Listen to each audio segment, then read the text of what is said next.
Muhammad Nasir Matang atau Maulizul Akbar. Assalamualaikum warahmatullahi wabarakatuh.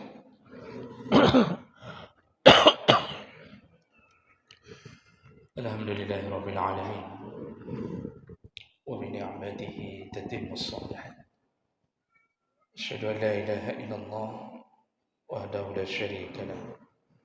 Wa asyhadu anna Muhammadan abduhu wa rasuluhul karim. Allahumma salli wa sallim ala nabiyyina wa sayyidina al-Mustafa Muhammadin wa ala alihi wa ashabihi ajma'in. Amma ba'd. Rabbi shrah li sadri wa yassir li amri wa hlul 'uqdatam min lisani yafqahu qawli. Segala puji bagi Allah, kemudian salawat dan salam pada Rasulullah, pada keluarga dan seluruh sahabat-sahabatnya. Ya Allah muliakan bapak-bapak dan ibu-ibu. Kita akan sambung pembahasan masih di dalam bab adabu at-tariq, yaitu adab-adab ketika kita berada di jalan. Di pertemuan kita yang sebelumnya kita sudah membahas bahwa di antara yang harus dijaga ketika kita berada di jalan yaitu jangan membuang hajat atau membuang kotoran di jalanan yang dapat mengganggu kehidupan orang. Dan ini hukumnya haram dan terlaknat.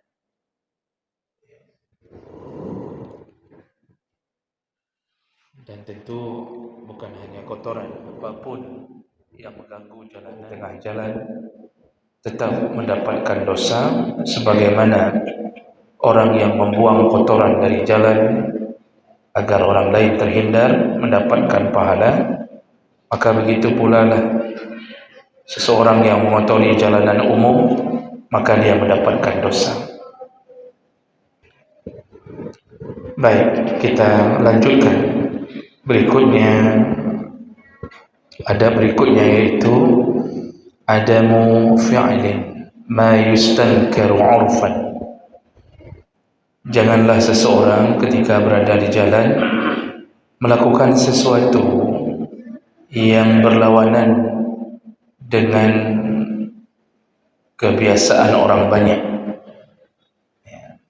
Artinya jangan melakukan suatu perkara yang dalam pandangan syariat dan adat itu adalah hal yang tidak baik. Ini contohnya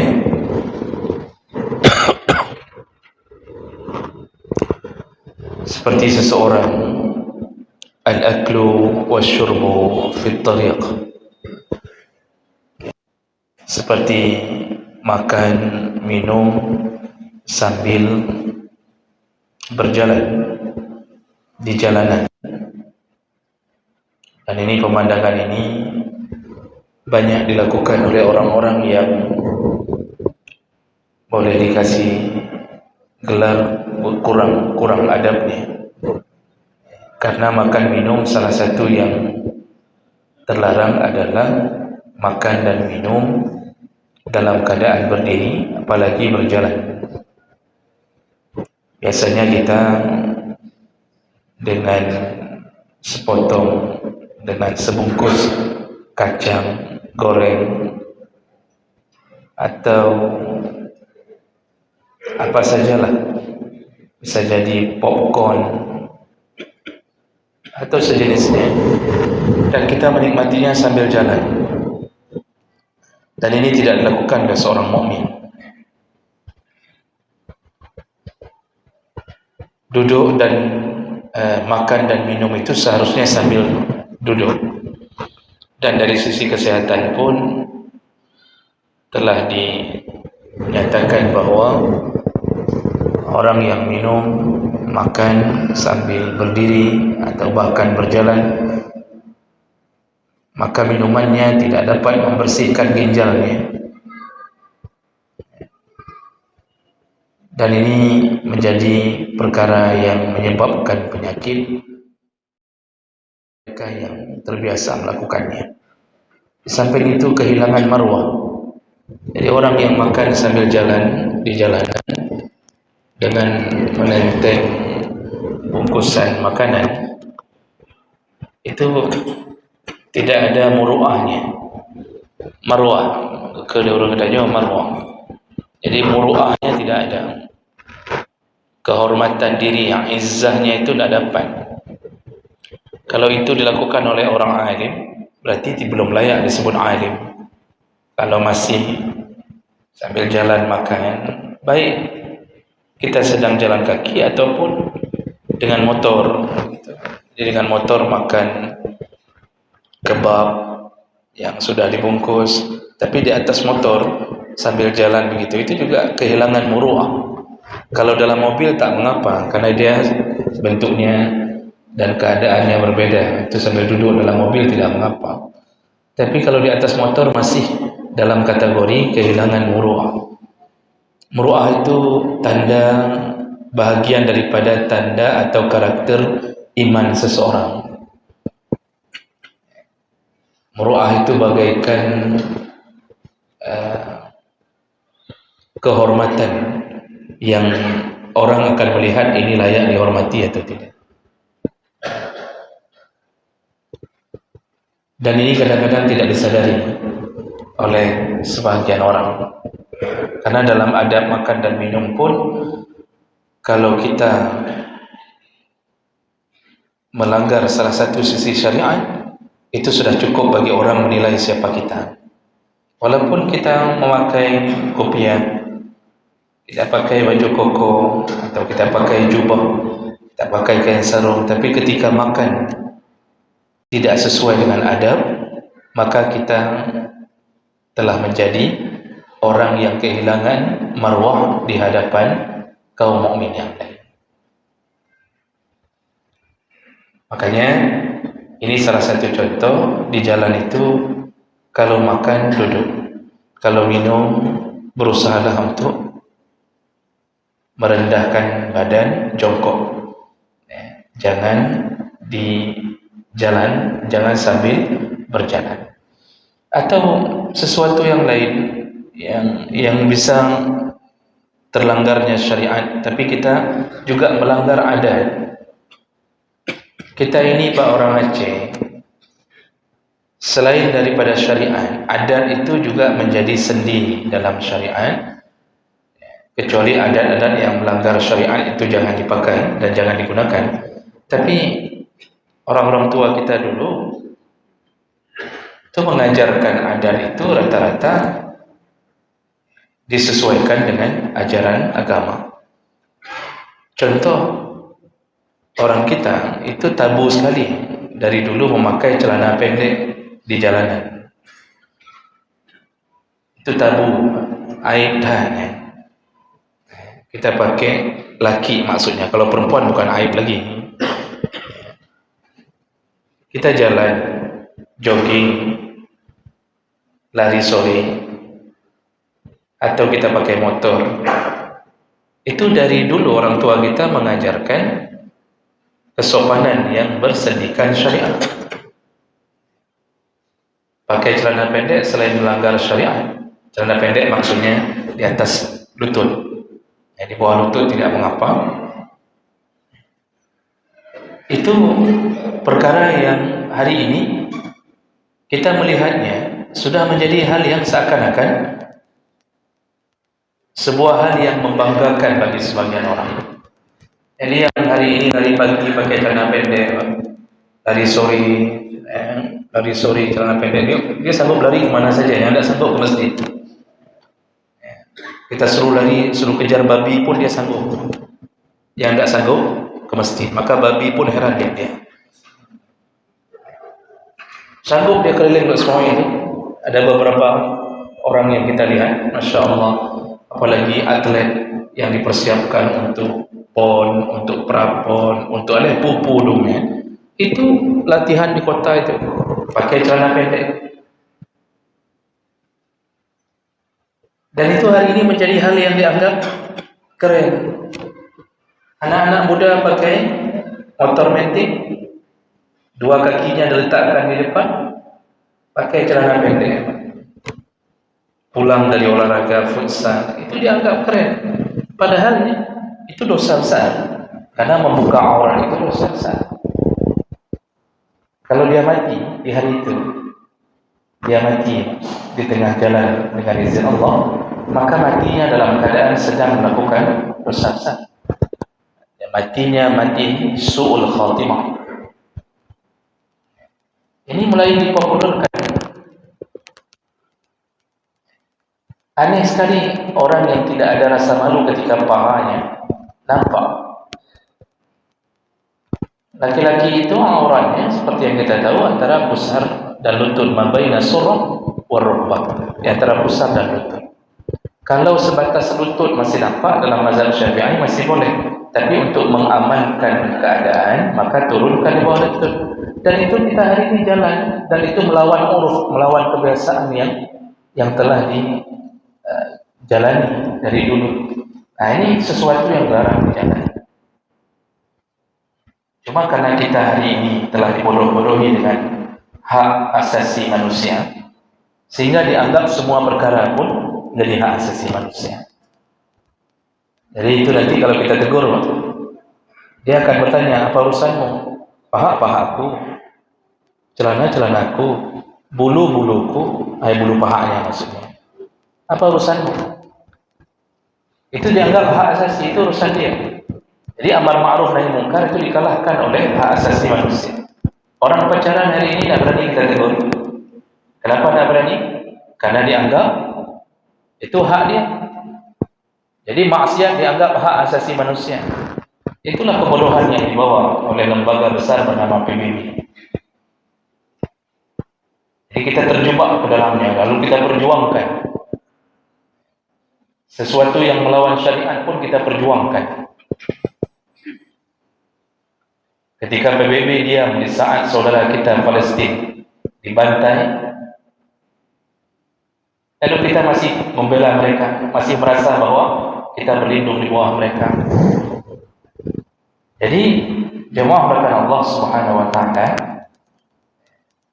hal-hal yang sifatnya terlarang dalam urusan apapun yang menyelisihi kebiasaan dan syariat itu dilarang, termasuk juga dalam urusan pakaian. Selain daripada terbukanya aurat itu, kalau bisa anak-anak kita Pak yang laki itu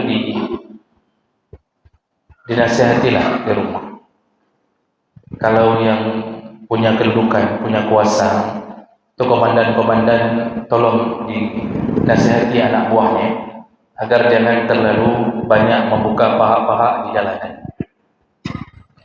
Kalau komandan tidak hadir, tolong sampaikan pada komandan. Siapa yang hadir, tolong sampaikan bahwa Ustaz Nazli menyampaikan, tolong sampaikan. Itu tolong anak buahnya jangan dibiarkan berkeliling-keliling di jalan dalam keadaan menampakkan paha. Itu dosa besar. Dosa besar. Yang lebih gila lagi, istri-istri bangga kalau suaminya nampak paha di jalanan. Itu Masya Allah, bangga sekali karena mirip dengan Eropa, mirip dengan bule. Itulah kata Nabi bahwa di akhir zaman umatku akan mengikuti kafir, mengikuti orang-orang kafir, bahkan sampai ke lubang biawak. Kata Rasulullah, sampai ke lubang biawak. Itu lubang biawak itu tidak bisa kita masuk, cuma kita paksa masuk.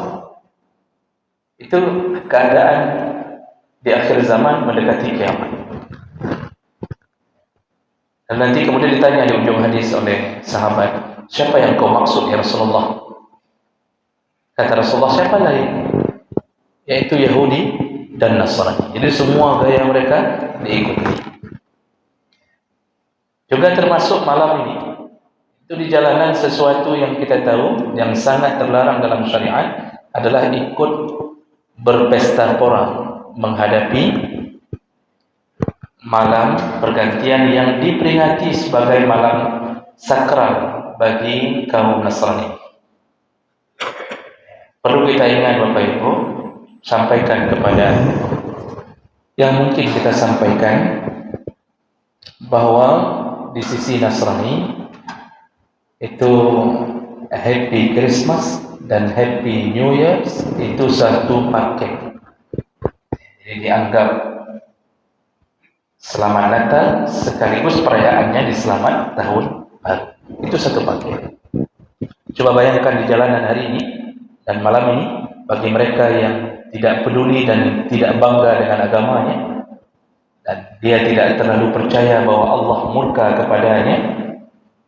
Bayangkan ada di antara orang-orang yang mengikuti sekaligus 3 agama lain pada malam ini. Apa saja contohnya, Pak? Kalau seandainya pada malam ini orang-orang meniup trompet, maka dia telah mengikuti gayanya orang-orang Yahudi. Yahudi itu permainannya dengan trompet. Mereka itu kalau kita jadi muazzin, mereka cara memanggil orang dengan trompet. Jadi makanya mereka itu banyak trompet. Lalu kemudian bagi mereka yang hari ini akan melepaskan kembang api, meniup lilin atau bakar-bakar. Jadi sengaja malam ini ditunggu malam ini untuk bakar-bakar. Kenapa tidak malam kemarin? Kenapa harus malam ini? Kalau hanya bakar-bakar karena memang anak baru pulang tadi, tidak bisa lakukan di malam kemarin, atau hanya ini memang kebetulan hawa manok panggang malamnya, hawa ingin ayam bakar malam ini, lalu terjadilah bakar-bakaran, itu dimaklumi, berarti keinginan bukan bersangkut paut dengan tahun baru. Tapi kalau sengaja menunggu jam 12.00 kemudian kita melakukan bakar-bakaran, itu sudah mulai dari tadi sore kan bakar-bakaran. Ayam jago ya, itu sudah dibakar duluan. Tapi saya belum tahu itu apa penyebabnya. Ini pekerjaan yang kita kira biasa, tapi ini haram. Kenapa? Kita ada unsur ingin merayakan. Jadi model bakar-bakar ini, kembang api, apa saja bentuknya, itu kebiasaan orang Majusi. Majusi itu permainannya dengan api. Maka kalau kita buka kitab fikih, para ulama kita itu menyatakan membawa jenazah saja ke kuburan itu dilarang, mengiringi dengan mujammarah bakhur, dilarang mengiringi dengan bakar-bakar kemenyan. Jadi waktu bawa jenazah sana nggak boleh di depan rombongan bawa kemenyan, nggak boleh. Dan sebenarnya malam hari raya kita pun itu jangan dihiasi dengan bakar-bakaran, karena itu memang gayanya Majusi. Majusi itu hidup di Persia atau Zoroaster. Coba Bapak lihat istana-istana mereka, itu semuanya api. Hiasan-hiasan dinding semuanya dihiasi dengan api dan mereka menyembah api. Kemudian Persia ini ditaklukkan dan masuk Islam, dan ternyata juga setelah Islam pun Islamnya Islam Syiah.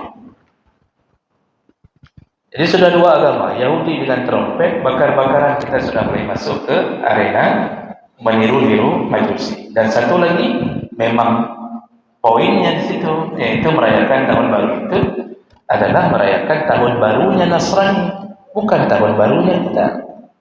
Sekaligus kita juga ikut senang dengan hari kelahiran Tuhan selain daripada Tuhan Allah Subhanahu wa taala. Artinya kita rida ada Tuhan lain selain daripada Allah. Padahal setiap hari kita mengatakan qul huwallahu ahad, Allahus samad, lam yalid wa lam yulad. Tapi kita rida terhadap keberadaan Tuhan lain. Itu menunjukkan akidah kita bermasalah. Maka urut temetut malamnya orang yang peringatkan tahun baru nunggu jam 12.00. Itu akidahnya bermasalah. Dan perlu kita faham sangat bahwa Di antara 70.000 yang disebutkan Nabi dalam hadis yang selamat menuju ke surga tanpa hisab, tanpa azab, ada 3 model, semuanya berhubungan dengan akidah. Semuanya berhubungan dengan akidah. Yang pertama, tidak percaya adanya khurafat, la yatatayyarun, tidak percaya adanya mitos, semua diserahkan kepada Allah.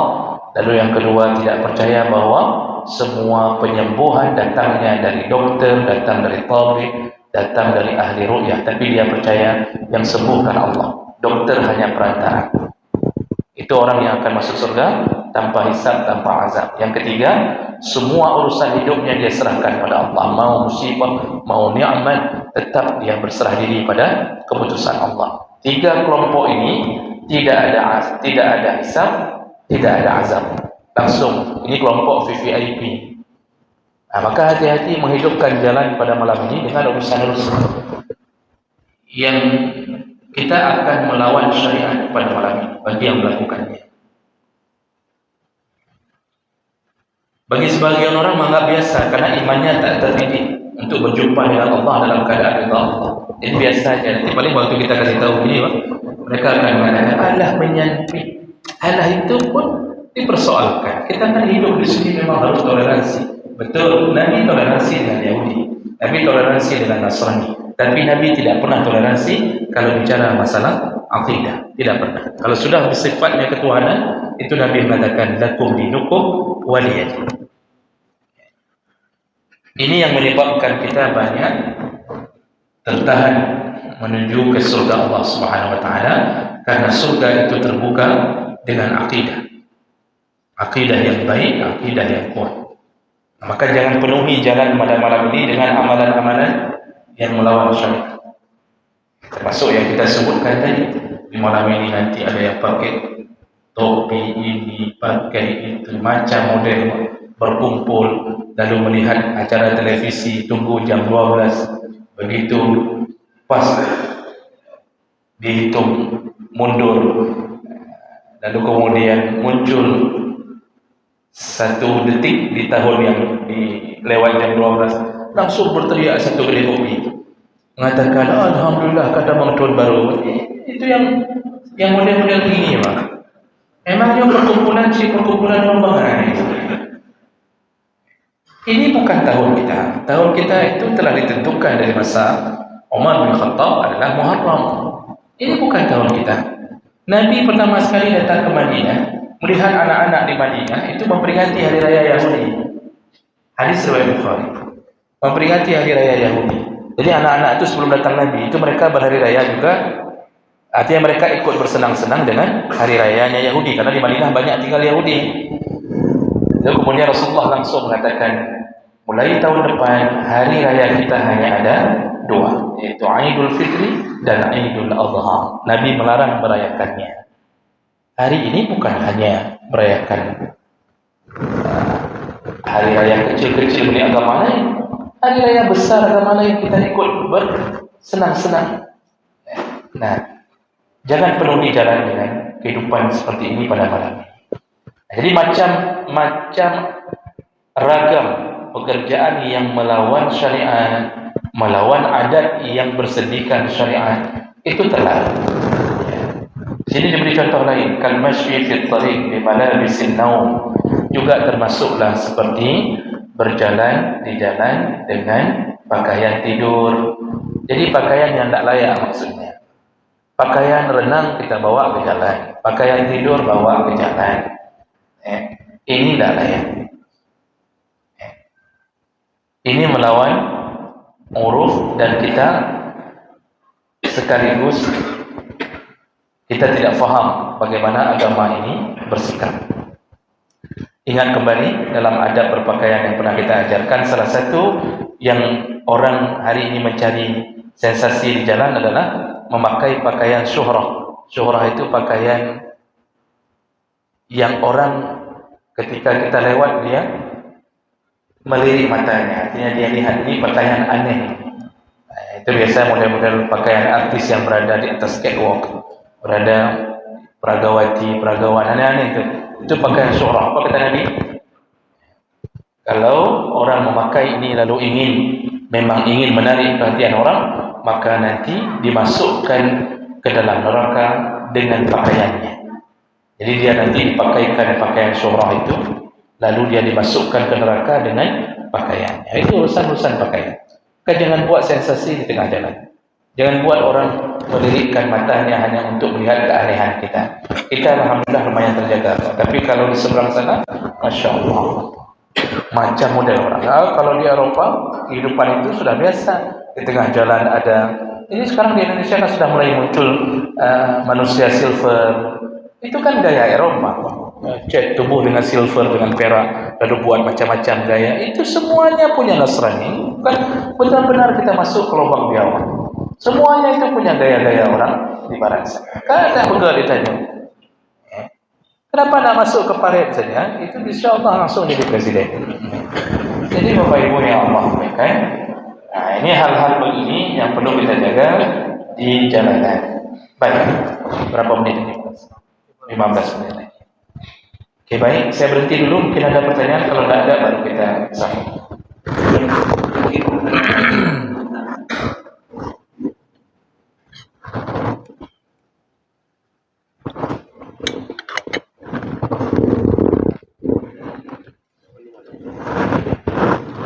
Baik, tidak ada ya. Alhamdulillah, memang begitu yang kita harapkan. Kemudian, jadi tadi ada perjalanan, jangan buat perkara-perkara yang melawan syariat atau melawan kebiasaan yang baik dari masyarakat. Jangan buat yang aneh-aneh di jalanan. Lalu ada berikutnya, yaitu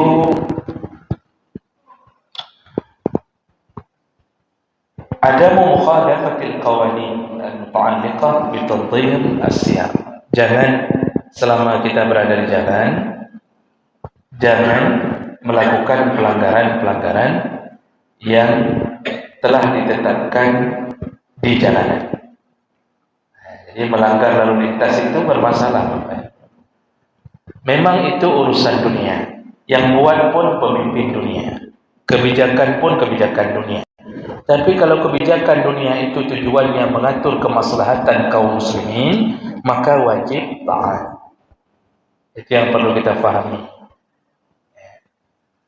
Rasulullah SAW menyebutkan la darara wa la dirar. Hidup itu tidak boleh membahayakan diri sendiri, juga tidak boleh membahayakan orang lain. Hidup itu konsepnya tidak boleh membahayakan diri sendiri, tidak boleh membahayakan orang lain.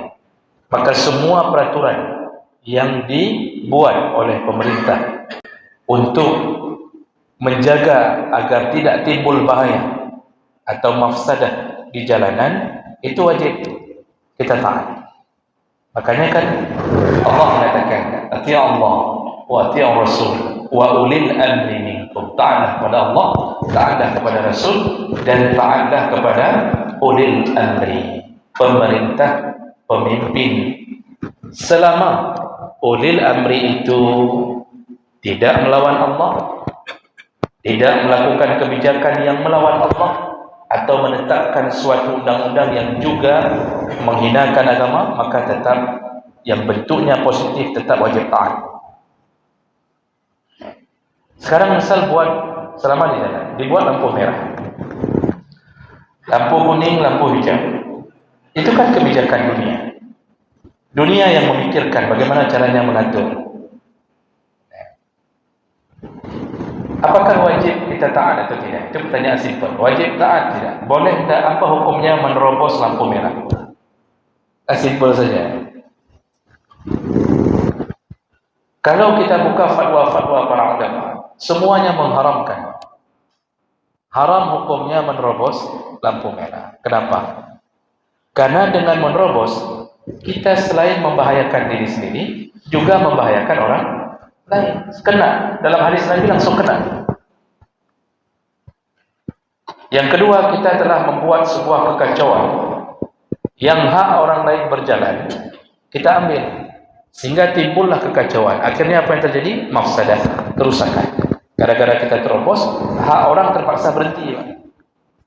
Ini kan kita terobos, orang sudah waktunya hijau, dia mau lewat. Orang terpaksa berhenti gara-gara menjaga agar kita bisa lewat. Kita sudah waktunya untuk berhenti. Itu sudah zalim, sudah masuk kategori zalim. Makanya kadang-kadang bapak ibu mungkin akan sama-sama pahamlah. Ya, ini sudah memang sebenarnya ada yang ungkapkan, ada yang tidak ungkapkan. Kita nyongkan kepala, Pak. Kita sudah waktunya hijau. Kita dari tadi sudah nunggu.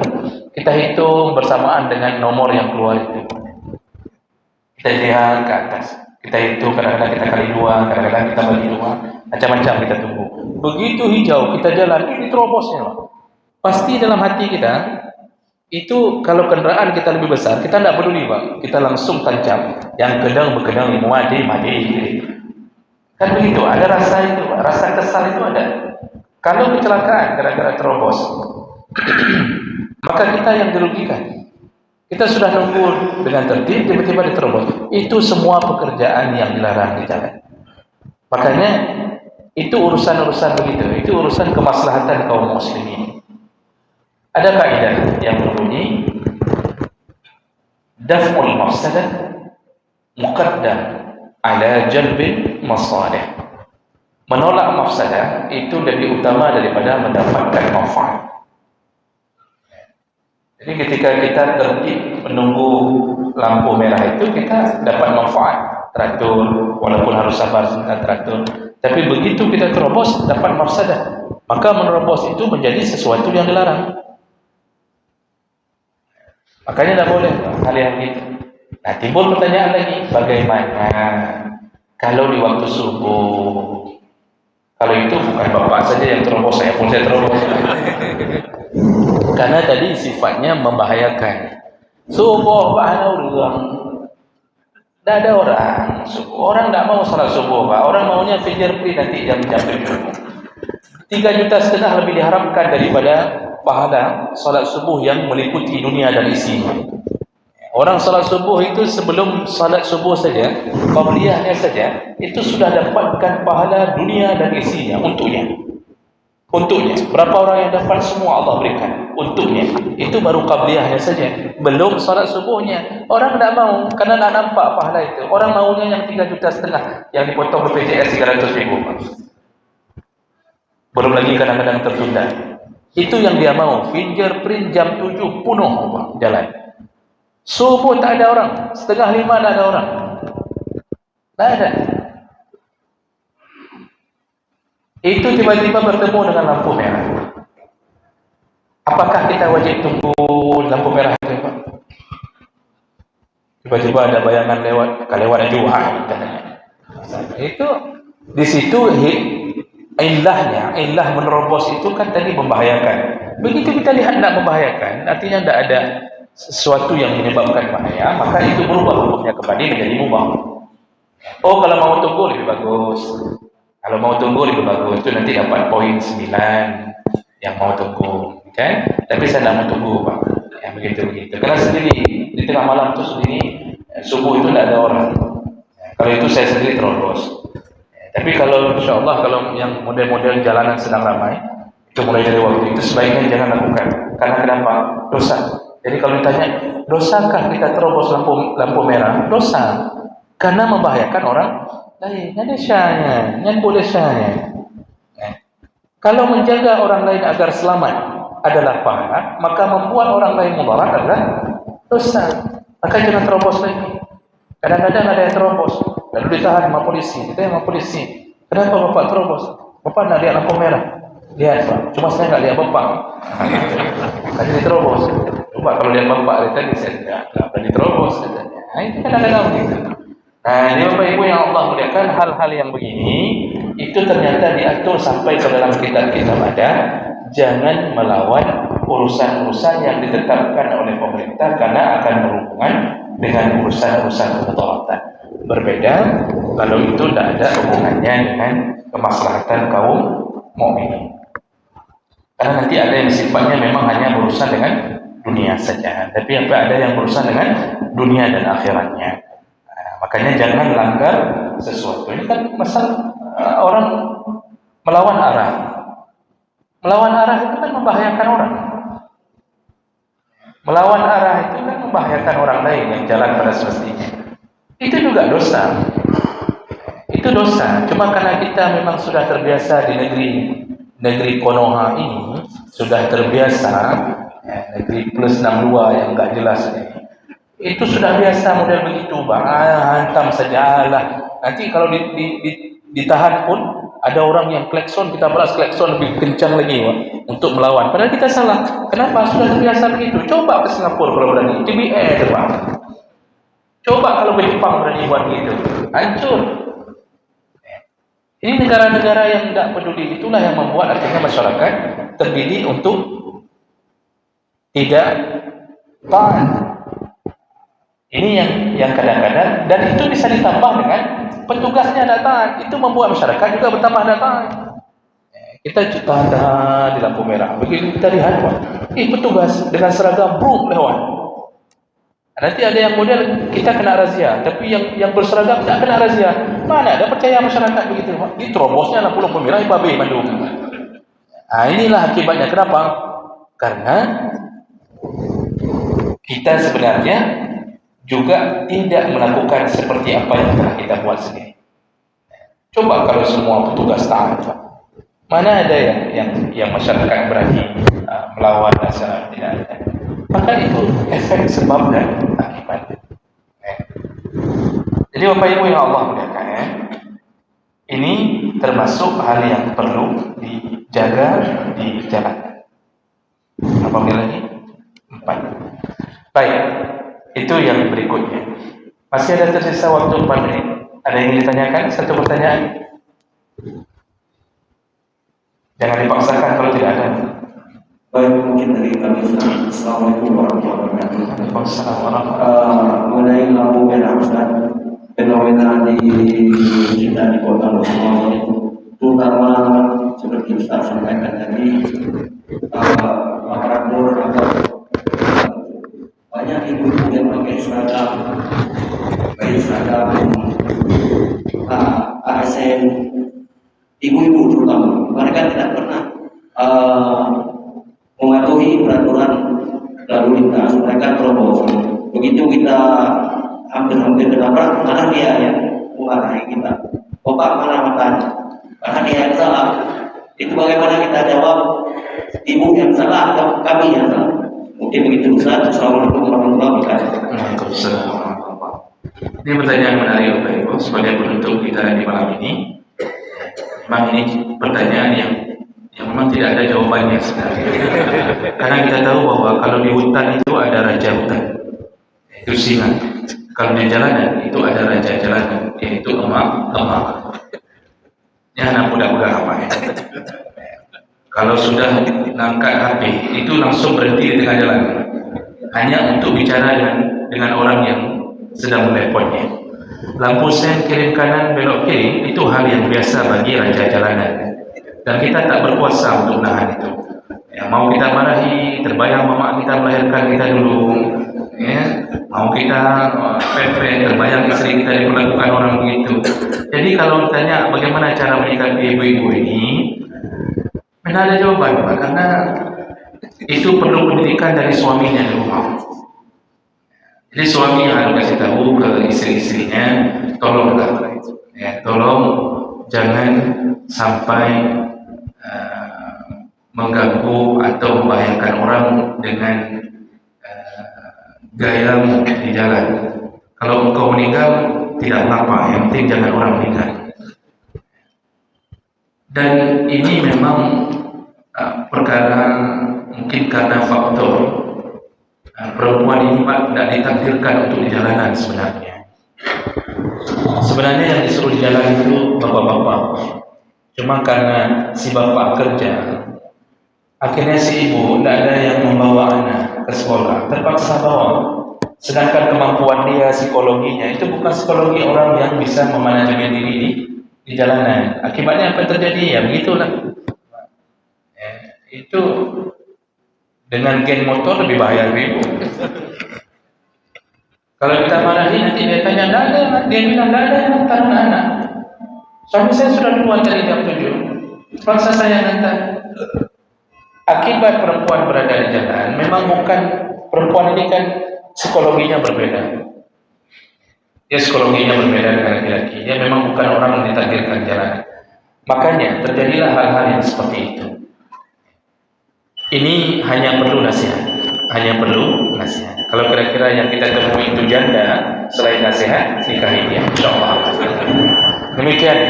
Kita sambung kembali insyaallah di pertemuan yang akan datang. Subhanakallahumma wa bihamdik, asyhadu an la ilaha illa anta, astaghfiruka wa atubu ilaik. Wassalamualaikum warahmatullahi wabarakatuh. Muhammad Nasir Matang atau Maulizul Akbar.